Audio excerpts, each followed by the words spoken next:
Hey yo, what's cracking, man? It's your guy, the Lucky Libra in the building. Okay, as y'all can see by the title, we picking up the signs through the houses series. All right, shout out to them Aries risings.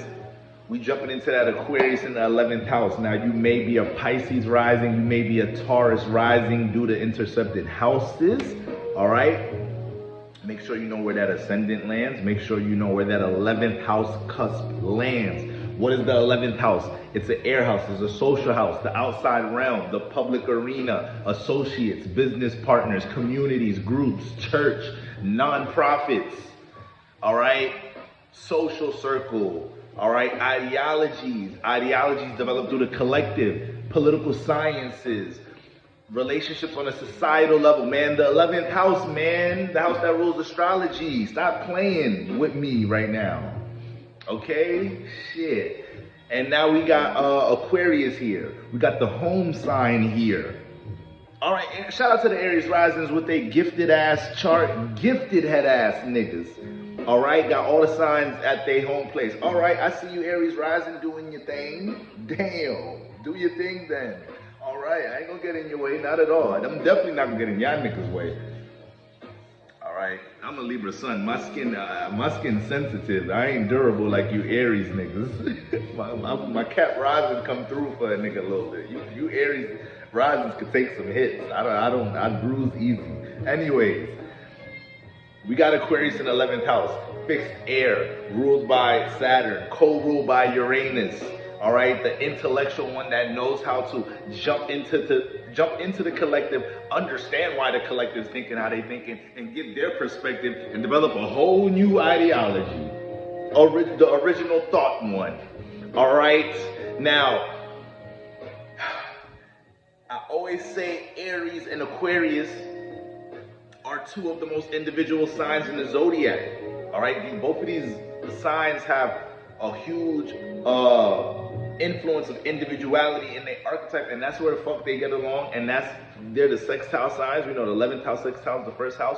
We know the 11th house naturally creates opportunities for our first house, for our personal outlook, personality, to touch others, to influence the world, to connect to others who aren't familiar with the things that we're into personally, right? So the outside world will always be a portal for us to share our talents, our thoughts, our feelings, our creativity, our dreams, our aspirations, our experiences. So that's why we need to be always throwing our magic in the air by default. You gotta an alignment, a natural house alignment right there that shows you we're supposed to be doing that. We're supposed to be connected to the outside world.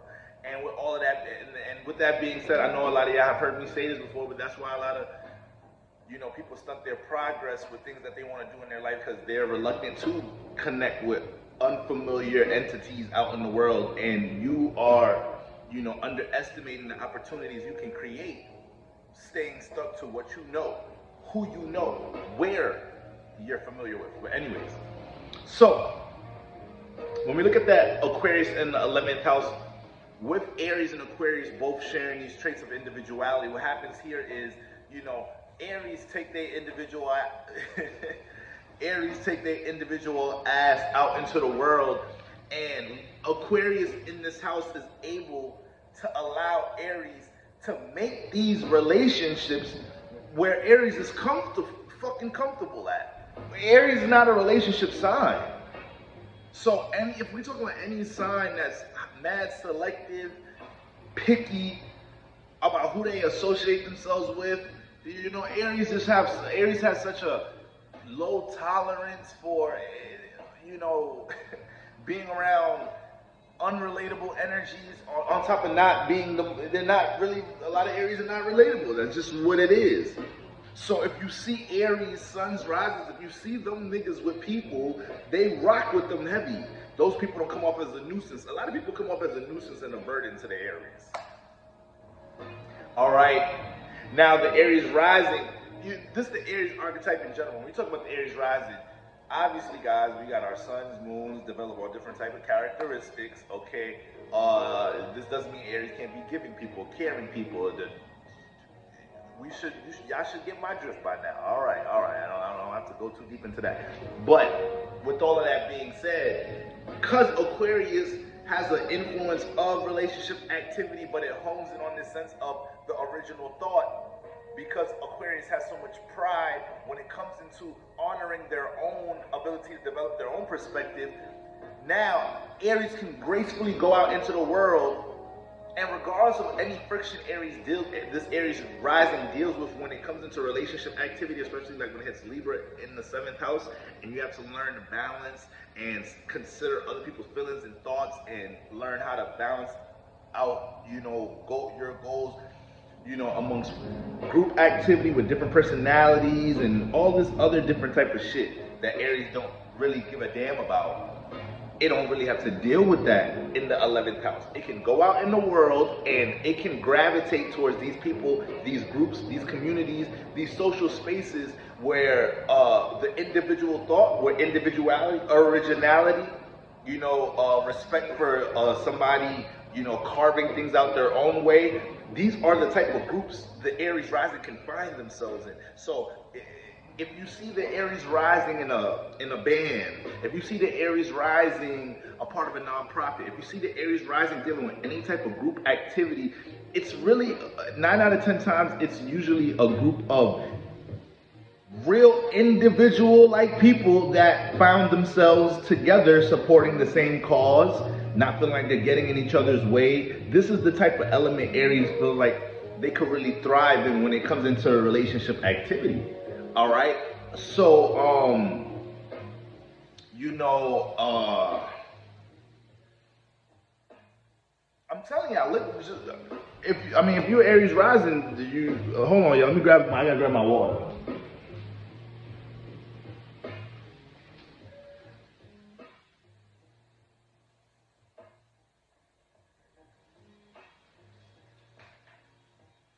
All right, so look,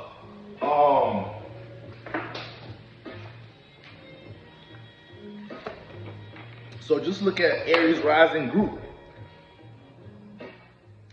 They're not gonna, they don't like OD dependent people. It's annoying for the Aries rising or the Aries dominant in general to be around somebody that's always like needy, can't do for self. Once again, it's not saying Aries can't help, but Aries is gonna be the first sign to teach you that is gonna help you to help your damn self. Aries is the sign.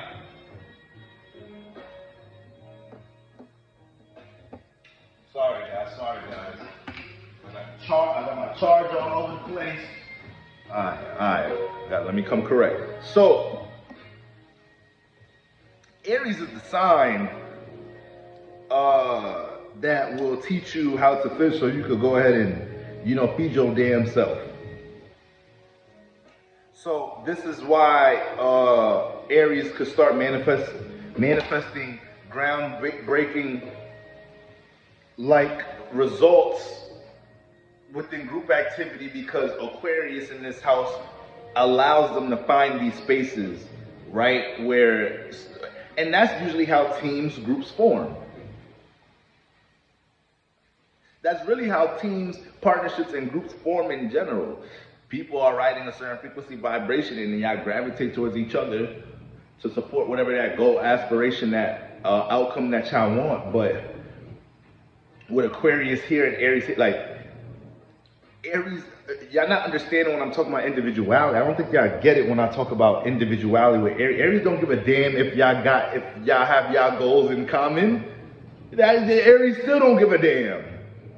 All right, good for you. We both make music. Good for you. Like, good luck on your journey. I'm gonna go about my shit.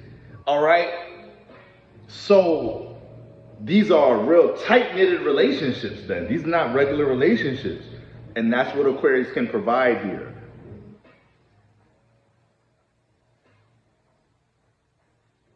Now,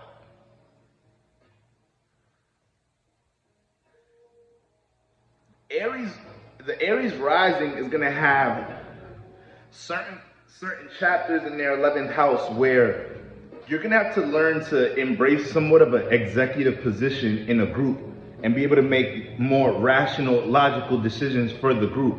Because Aquarius is already held up to be the one that can bring a new perspective to the group, and then it's Saturn ruled. This is a Saturn ruled house. Aquarius is Saturn ruled sign. So there's going to be times where things can't just be off of that first house raw intent.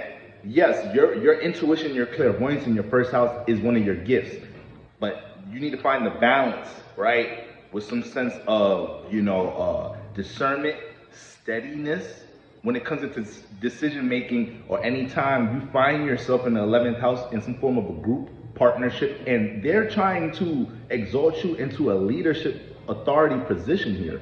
You're already at Aries rising. How many Aries rising videos do I have talking about how you guys naturally manifest leadership positions in your life? A lot of pioneer positions and situations that you guys manifest. I say all the time, even if you ain't the oldest sibling as the Aries rising, you may be looked at as one of the more mature, responsible, or will go their own way siblings. So this has to be understood here, because you need to be able to, pace yourself in these circumstances, right?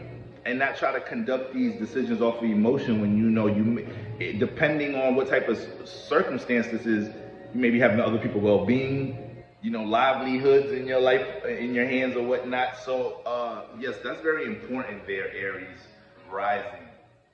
Aquarius in the 11th house. Boy, you will meet all different type of motherfuckers. Boy, you will meet all, you especially if you got planets here. If you have planets here, if the ruler of this house is in the first house, your personal life, third house, your surroundings, adolescent stages, neighborhood,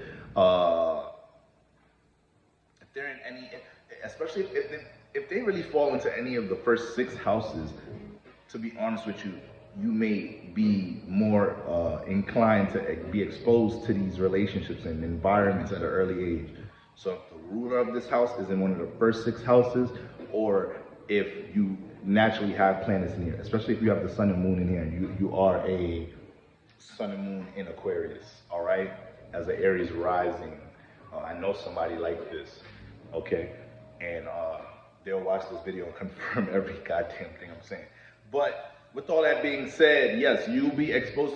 The opportunity to take your personal passions in the first house, all that goddamn first house, Mars influence passion here, all these different type of things you're trying to cultivate, change, transform, and naturally be seen as an example, representative, be exalted for somebody dealing with personal transformation, overcoming things with personal circumstances.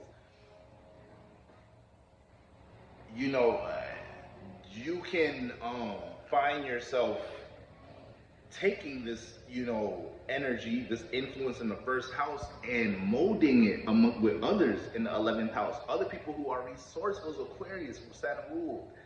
So Aries, you have to be able to see the people that you connect, that relate to your passions, that are resourceful. Man, you gotta learn how to, move and groove with a Saturn element in this area. So we're walking into opportunities here. Sextile influence first to this first and 11th house. All right. I know Aries rising be having your guard up at times, but listen. Sometimes somebody that you don't have a rapport with can come through and really become a significant person in your life with Aquarius in the 11th house. It is not going to take a sense of familiarity or relatable experiences besides your personal passions and goals. You may have the same passions and goals in common, right? Creative endeavors in common, whatever it may be, first house, right? But background, family, culture, all of that may be different. All right? So this also molds the Aries rising personality to also become so, because Aries rising is already naturally intuitive when it comes into understanding, how man and woman go about, make decision making and taking their actions, and just how humans think in general. Like I said, Aries, Mars influence in the first house can thrive with psychology. So with all that being said, if they're being exposed to all these different type of faces and places, ideologies, understanding other people have different ideologies, belief systems and whatnot, anything dealing with the occult spirituality, the 11th house is a highly spiritually inclined house, and with Aquarius here, who knows what age you end up finding out about numerology, astrology, the occult, the government, whatever the fuck, right? So, with all that being said, this is why you can connect with the Aries rising and see how non-judgmental they are, because it comes from them having this analysis of people and being exposed to so much people. You gotta understand, Aries is a fast-paced sign. So Aries risings be having a fast-paced personal life. So these encounters are pretty quick. So over time, they can consume a lot as far as other people's, ideologies, backgrounds, cultures, experiences. All right. And this is what could really impact. This also supports Aries being such a great leader. As much as Aries can be selfish, all about themselves, single-minded, the Aries rising life path, right? Eventually they have to, these different houses, these different cycles, right? Regardless of what the fuck your life path, your sun, moon is, we all gonna have to figure out the balance of how everything works, right? So that's why we have opposites, and why we have squares, that's why we have the 12 houses, that's why we gotta travel all of them.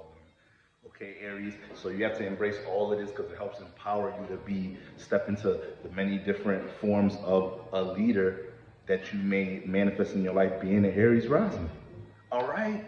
Listen, man, shout out to all the Aries risers. Like I said, you might be a Taurus, Pisces rising, but I hope that brought some clarity and confirmation as to what's going on in this area. Whatever planet rules the 11th house, this is where a lot of your opportunities to build community, to help build a sense of potential fame, but popularity, attention in the collective. That house. So let's say the 11th house or in the 5th house, things dealing with creative endeavors, creative performance, right? Being around creatives in general, you get into groups or surround yourself with people who are into these things, that can lead into mad opportunities.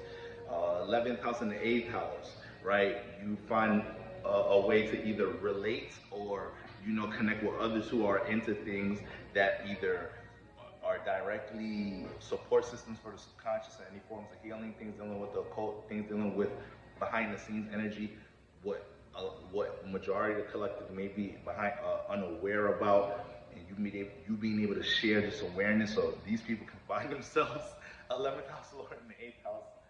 They can find themselves in all like occult like groups, so you just have to really tread lightly there. All right, you got to make sure that the spiritual partners that come into your life, they thorough. All right, 11th house Lord in the 1st house. You're gonna easily be able to gravitate relationships and communities in your life that relate to personal interests, personal goals, and aspirations.